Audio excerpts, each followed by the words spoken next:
வணக்கம்.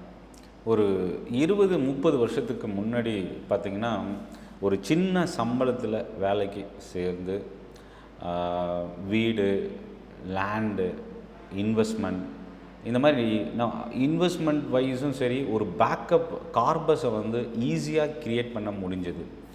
பட் ஆனால் இன்றைக்கி இருக்கிற இந்த ஜென்ரேஷனில், இந்த கல்ச்சரில் பார்த்திங்கன்னா, எந்த ஒரு ரீச் ஃபேமிலி பேக்ரவுண்டும் இல்லாமல் நம்ம ஒரு வெல்த்தை க்ரியேட் பண்ணுறதுன்றது சாதாரண விஷயம் இல்லை, ரொம்ப கஷ்டம் அப்படின்னு சொல்லலாம். இதுக்கு நம்ம செய்யக்கூடிய ஒரு சில முக்கியமான விஷயங்கள் தான் இந்த வீடியோவில் நான் உங்களோட ஷேர் பண்ண போகிறேன். சென்னை ட்ரேடிங் அகாடமி சப்ஸ்கிரைப் பண்ணி வாட்ச் பண்ணுங்கள், சப்போர்ட் பண்ணுங்கள். என்னோடய டெலகிராம் குரூப்போட லிங்க்கும் வீடியோட டிஸ்கிரிப்ஷன்லேருந்து நீங்கள் யூஸ் பண்ணிக்கலாம். ஸோ ஃபஸ்ட்டு விஷயம் என்னென்னா, அதுக்கு முன்னாடி ஒரு கோல்டன் ரூல் இருக்குது. என்ன ரூல் அப்படின்னா, உங்களுக்கு ஒரு இன்கம் பிஸ்னஸ் மூலயமாவோ இல்லை சேல்ரி மூலயமாவோ ஒரு மாதத்தில் உங்களுக்கு வர வருமானத்தில் சேவ் பண்ணதை போக ரிமைனிங் இருக்கிற அமௌண்ட்டை தான் நம்ம ஸ்பெண்ட் பண்ணணும். ஆனால் நம்ம நிறைய என்ன பண்ணுறோம் அப்படின்னா, நமக்கு வர வருமானத்தில் செலவு பண்ணது போக மீதி எவ்வளோ இருக்கோ அதை தான் நம்ம சேவ் பண்ணுறோம். ஸோ அப்போ கோல்டன் ரூல், ஃபஸ்ட்டு நம்மளோட இன்கமில் சேவ் பண்ணிவிட்டு ரிமைனிங் அமௌண்ட்டை தான் ஸ்பெண்ட் பண்ணணும். ஸோ இதுதான் ரொம்ப மேஜர் கோல்டன் ரூல். ஸோ அப்போ என்னென்னா, செலவுக்கு ப்ரியாரிட்டி கொடுக்க ஆரம்பிச்சிட்டோம் அப்படின்னா நம்மளோட கார்பஸ் இல்லை ஃப்யூச்சர் வெல்த் க்ரியேட் பண்ணுறதுல பெரிய அளவுக்கு நம்ம ஸ்ட்ரகிள் ஆகும். ஸோ அடிக்கடி நம்ம அந்த இன்கேஸ் நம்ம இன்வெஸ்ட் பண்ணாலும் அந்த பணத்தை அடிக்கடி வெளியில் எடுக்க தோணும். எஸ்ஐபி ஒன்று நீங்கள் கண்டினியூ பண்ணிங்கன்னா அது சரியாக தொடர முடியாத ஒரு சுச்சுவேஷன் வரும். ஈவன் எமர்ஜென்சி ஃபண்டையுமே நம்ம சாதாரணமாக நம்மளோட தினசரி ஸ்பெண்டிங்க்கு நம்ம யூஸ் பண்ணுற மாதிரி ஆகிடும். ஸோ அப்போ என்னென்னா, ரொம்ப இம்பார்ட்டன்ட், நம்மளோட வருமானத்தில் முதல்ல சேவ் பண்ணிவிட்டு அதுக்கப்புறம் ஸ்பெண்ட் பண்ணுறதை நம்ம ஸ்டார்ட் பண்ணணும். அடுத்தது, நான் ஏற்கனவே என்னோடய வீடியோவில் நான் சொன்ன ஒரு விஷயந்தான், நீங்கள் இன்வெஸ்ட் பண்ணுறதுக்கு முன்னாடி எமர்ஜென்சி ஃபண்டு தான் ரொம்ப இம்பார்ட்டன்ட். ஏன் எமர்ஜென்சி ஃபண்ட் ரொம்ப இம்பார்ட்டன்ட் அப்படின்னா, எமர்ஜென்சி ஃபண்ட் இப்போது நான் இப்போ தான் வேலைக்கு சேர்ந்துருக்கேன், இல்லை இப்போ தான் நான் பிஸ்னஸ் ஸ்டார்ட் பண்ணியிருக்கேன், எனக்கு ஒரு வருமானம் வர ஆரம்பிச்சிருக்கேன்னா எடுத்த உடனே நம்ம இன்வெஸ்ட் பண்ணுறதுன்றது சரியான முடிவு ஆகாது. ஏன் அப்படின்னா, அதுக்கு முன்னாடி நம்மக்கிட்ட ஒரு பேக்கப்பை க்ரியேட் பண்ணணும். என்ன பேக்கப்? எனக்கு ஒரு மாதத்தில் ஆகக்கூடிய செலவு ஒரு 20,000 ஆகுது அப்படின்னா, கிட்டத்தட்ட ஒரு 6 மாதம் 1,20,000 எமர்ஜென்சி ஃபண்டை ஃபஸ்ட்டு நம்ம க்ரியேட் பண்ணி அதை நம்மளோட பேங்க் அக்கௌண்ட்லேயோ இல்லை ஃபிக்ஸட் ரிட்டர்ன் தரக்கூடிய லிக்விட் ஃபண்ட் இல்லை ஓவர் நைட் ஃபண்ட் இந்த மாதிரி சேஃபான ஒரு ஃபண்ட்லேயும் நம்ம இன்வெஸ்ட் பண்ணலாம். அந்த ஃபண்டு நீங்கள் கார்பஸை க்ரியேட் பண்ணதுக்கப்புறம் தான் 6 மாதம் வருமானத்தை நீங்கள் வந்து எமர்ஜென்சி ஃபண்டாக சேவ் பண்ணதுக்கு அடுத்தது தான் நீங்கள் அடுத்த இன்வெஸ்ட்மெண்ட் பற்றி நீங்கள் சூஸ் பண்ணணும்.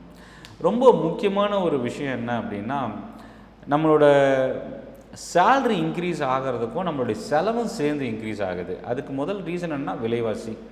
ரெண்டாவது, நம்மளோட லைஃப் ஸ்டைல். சேல்ரி இன்க்ரீஸ் ஆகும்போது நம்ம லைஃப் ஸ்டைலும் கொஞ்சம் இம்ப்ரூவ் ஆகுது. ஸோ அப்போது என்னென்னா, ஒரு எக்ஸாம்பிளுக்காக ஒரு சின்ன ஹோட்டலில் வந்து நம்ம வீக்லி ஒன்ஸ் இல்லை மந்த்லி ஒன்ஸ் சாப்பிட போகிறோம் அப்படின்னா, அது சேல்ரி ஹைக் வரும்போது நம்மக்கிட்ட எக்ஸஸாக மணி நம்மக்கிட்ட இருக்கும்போது நம்ம அதை இன்னும் கொஞ்சம் வேகப்படுத்துவோம். ஃபார் எக்ஸாம்பிள் மந்த்லி ட்வைஸ் இல்லை வாரத்துக்கு ஒரு முறை அந்த மாதிரி நம்ம எக்ஸ்பென்ஸை வந்து இன்னும் இன்க்ரீஸ் பண்ண ஆரம்பிச்சிடுவோம். ஸோ உங்களோட சேல்ரி இன்க்ரிமெண்ட் இல்லை உங்களோட வருமானம் அதிகமாகும்போது அதை இன்வெஸ்ட்மெண்ட்டில் இன்க்ரீஸ் பண்ணிவிட்டு உங்களோட எக்ஸ்பென்ஸில் அதை நீங்கள் ரீட்டைன் பண்ணலாம். இல்லை அந்த இன்வெஸ்ட்மெண்ட்டை விட அதிகமான பணம் இன்வெஸ்ட்மெண்ட்டுக்கு அப்புறம் இருக்கிற பணத்தை நீங்கள் உங்களோட எக்ஸ்பென்ஸுக்கு நீங்கள் ஷெட்யூல் பண்ணிக்கலாம். ஸோ அப்போ என்னென்னா, இன்கம் இன்க்ரீஸ் ஆகிறத ஒரு ஆப்பர்ச்சுனிட்டியாக தான் நம்ம இதை பார்க்கணும். ஒரு சின்ன அமௌண்ட் இருந்தால் கூட நம்ம சேவ் பண்ண ட்ரை பண்ணணும். ரொம்ப 10,000 தான் சம்பளம் வருது, நான்லாம் எப்படி சார் இன்வெஸ்ட் பண்ண முடியும்னு நிறைய பேர் கேள்வி கேட்குறாங்க. இன்வெஸ்ட்மெண்ட் அப்படின்றது வந்து எவ்வளோ பணத்துலேருந்து ஸ்டார்ட் பண்ணுறோன்றது இல்லை, இன்வெஸ்ட் பண்ணுறதுக்கான மனசு தான் ரொம்ப முக்கியம். ஏன் அப்படின்னா, எக்ஸாம்பிள் வந்து நீங்கள் ஒரு மியூச்சுவல் ஃபண்ட் ஸ்கீம்ஸில் இன்வெஸ்ட் பண்ணணுன்னா கூட 100 ரூபாயிலேருந்து ஸ்டார்ட் பண்ண முடியும். ஸோ அப்போது என்னென்னா, இன்றைக்கி எனக்கு ஒரு 500 ரூபாய் எக்ஸ்பென்ஸ் ஆகுது, ஏதோ ஒரு பர்பஸ்க்காக நான் செலவு பண்ணுறேன்னா அதில் ஒரு 100 ரூபாய் சேவ் பண்ணி அந்த 100 ரூபாய் நீங்கள் எடுத்து தனியாக வச்சுக்கங்க. இந்த மாதிரி நீங்கள் அடிக்கடி சேவ் பண்ணக்கூடிய ஒரு அமௌண்ட்டை மந்த்லி ஒன்ஸாவது அட்லீஸ்ட்டு நீங்கள் எஸ்ஐபி மாதிரியோ இல்லை ஒரு ஸ்மால் அமௌண்ட்டை நீங்கள் இன்வெஸ்ட்மெண்ட்காகவோ ட்ரை பண்ணலாம்.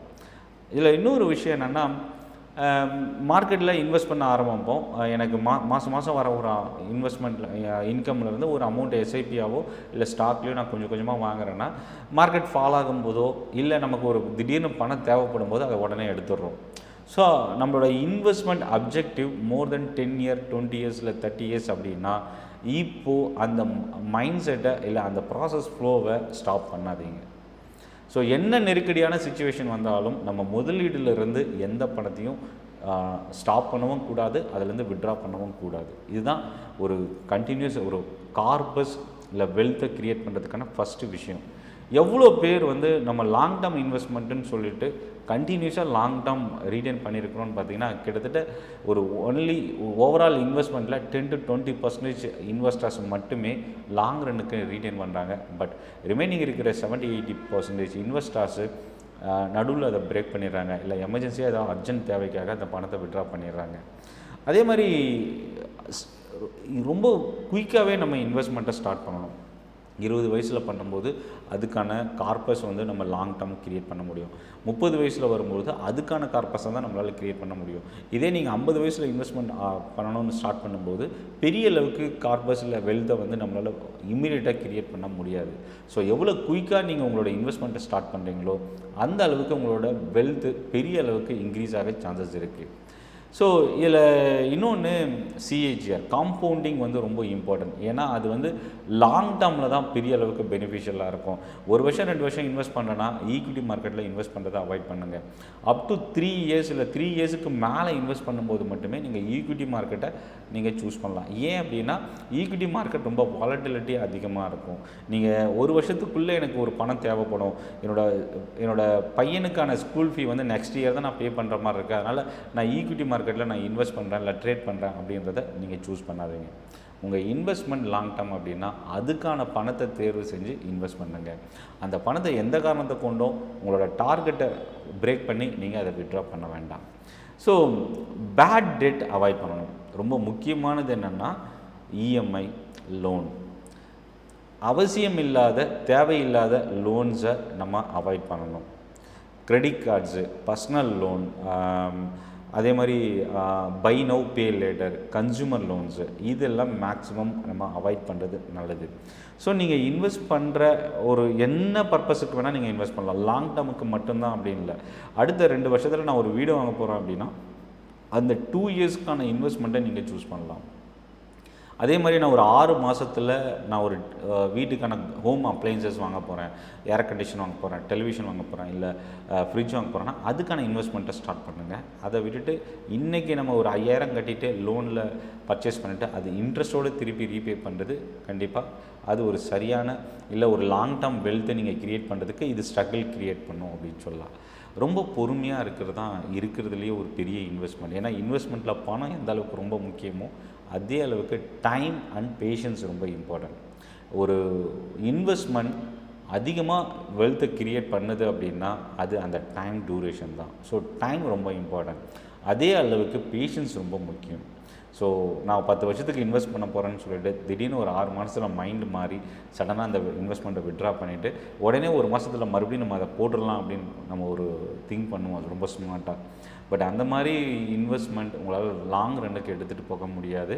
ஒரு ஷார்ட் டேர்மில் நீங்கள் ஒன்ஸ் பிரேக் பண்ணிட்டீங்க அப்படின்னா அது மேலே இருக்கிற கான்ஃபிடென்ஸும் அதோட இம்பார்ட்டன்ஸும் நம்மளை விட்டு அது போயிடும். ஸோ அப்போது உங்களோட இன்வெஸ்ட்மெண்ட் லாங் டேர்ம் அப்படின்னா எவ்வளோ பிரச்சனை வந்தாலும் அதை நம்ம தனியாக சமாளிக்கணும். அப்படியே லாங் டேர்ம் இன்வெஸ்ட்மெண்ட்டில் நம்ம பிரேக் பண்ணுறது கண்டிப்பாக பெரிய அளவுக்கு நம்மளோட எதிர்கால தேவையோ இல்லை எதிர்கால டார்கெட்டையோ ரீச் பண்ண முடியாமல் போகிறதுக்கு வாய்ப்பு இருக்குது. ஃபஸ்ட்டு விஷயம் என்னன்னா first invest in your self. அதாவது நம்ம மேலே தான் ஃபஸ்ட்டு நம்ம இன்வெஸ்ட் பண்ணணும். ஏன்னா எதில் இன்வெஸ்ட் பண்ணணும், அந்த இன்வெஸ்ட்மெண்ட் அசட்டை பற்றி கம்ப்ளீட்டாக தெரிஞ்சுக்கணும். லேர்னிங் ரொம்ப இம்பார்ட்டன்ட். இன்வெஸ்ட்மெண்ட் விட நம்ம என்ன லேர்ன் பண்ணிக்கிறோமோ அதை பொறுத்து தான் நம்மளோட இன்வெஸ்ட்மெண்ட் எவ்வளோ நாளில் க்ரோ ஆகுதுன்றதை பொறுத்து. ஸோ நிறைய புக்ஸு, அதை பற்றின டீட்டெயில்ஸு, எந்த மாதிரி இன்வெஸ்ட்மெண்ட் பண்ணலாம், எவ்வளோ ஆப்பர்ச்சுனிட்டிஸ் இருக்குது, என்ன ரிஸ்க் இருக்குது, இதை நம்ம கம்ப்ளீட்டாக தெரிஞ்சுக்கணும். இதில் ரொம்ப முக்கியமானது ப்ரொடெக்ட் யுவர் வெல்த். அதாவது நம்ம இன்வெஸ்ட்மெண்ட் அதிகமான ரிட்டர்னை நோக்கி ஃபோர்ஸாக நம்ம போகிறத விட, அதை எதிர்பார்க்குறத விட நம்மளோட வெல்த் இல்லை நம்ம இன்வெஸ்ட் பண்ண போகிற அந்த இன்வெஸ்ட்மெண்ட் பணம் ரொம்ப இம்பார்ட்டன்ட். ஸோ அதை ஃபஸ்ட்டு விஷயம் ப்ரொடெக்ட் பண்ணணும். அதுதான் ரிஸ்க் அப்படின்றது. ஸோ லாஸ்ட்டாக இப்போ நம்ம பார்க்கக்கூடியது ஒரு போனஸ் ரூல் அப்படின்னு என்னென்னா, உங்கள் பணம் எவ்வளோ வருஷத்தில் டபுள் ஆகும். அதை நீங்கள் என்ன பண்ணலாம் அப்படின்னா 70 இப்போது சப்போஸ் 10% இன்ட்ரெஸ்ட் அப்படின்னா நான் வந்து ஒரு பாண்டில் இன்வெஸ்ட் பண்ணுறேன், இல்லை நான் வந்து ஒரு மியூச்சுவல் ஃபண்டில் இன்வெஸ்ட் பண்ணுறேன், 10% வருஷத்துக்கு ரிட்டர்ன் கொடுக்குது அப்படின்னா 72 டிவைடட் பை 10. அப்போ என்னென்னா 7.2 இயர்ஸில் உங்களோட பணம் டபுள் ஆகும். இதே 15% அப்படின்னா 72 டிவைடட் பை 15. ஸோ அப்போ என்ன ஆகும் அப்படின்னா உங்கள் பணம் எவ்வளோ வருஷத்தில் டபுள் ஆக போகுது அப்படின்றத நீங்கள் ஈஸியாக கால்குலேட் பண்ணணும்னா 72 டிவைடட் பை இன்ட்ரெஸ்ட் ரேட்டை நீங்கள் போட்டிங்கன்னா அது அவ்வளோ வருஷத்தில் அந்த பணம் உங்களுக்கு டபுள் ஆகிறதுக்கான வாய்ப்பு இருக்குது. ஸோ இந்த வீடியோ பற்றின உங்களோட ஃபீட்பேக் கமெண்ட்டில் போஸ்ட் பண்ணுங்கள். உங்களுக்கு ரொம்ப யூஸ்ஃபுல்லாக இருக்கும் அப்படின்னு நினைக்கிறேன். இதை பற்றின தொடர்ந்து அடுத்தடுத்த வீடியோ நீங்கள் வாட்ச் பண்ணணும் அப்படின்னா பெல் ஐக்கானை கிளிக் பண்ணி இந்த வீடியோவை லைக் பண்ணிக்கங்க. என்னோடய டெலகிராம் குரூப்போட லிங்க்கும் வீடியோவோட டிஸ்கிரிப்ஷனில் வந்து நீங்கள் யூஸ் பண்ணிக்கலாம். நன்றி, வணக்கம்.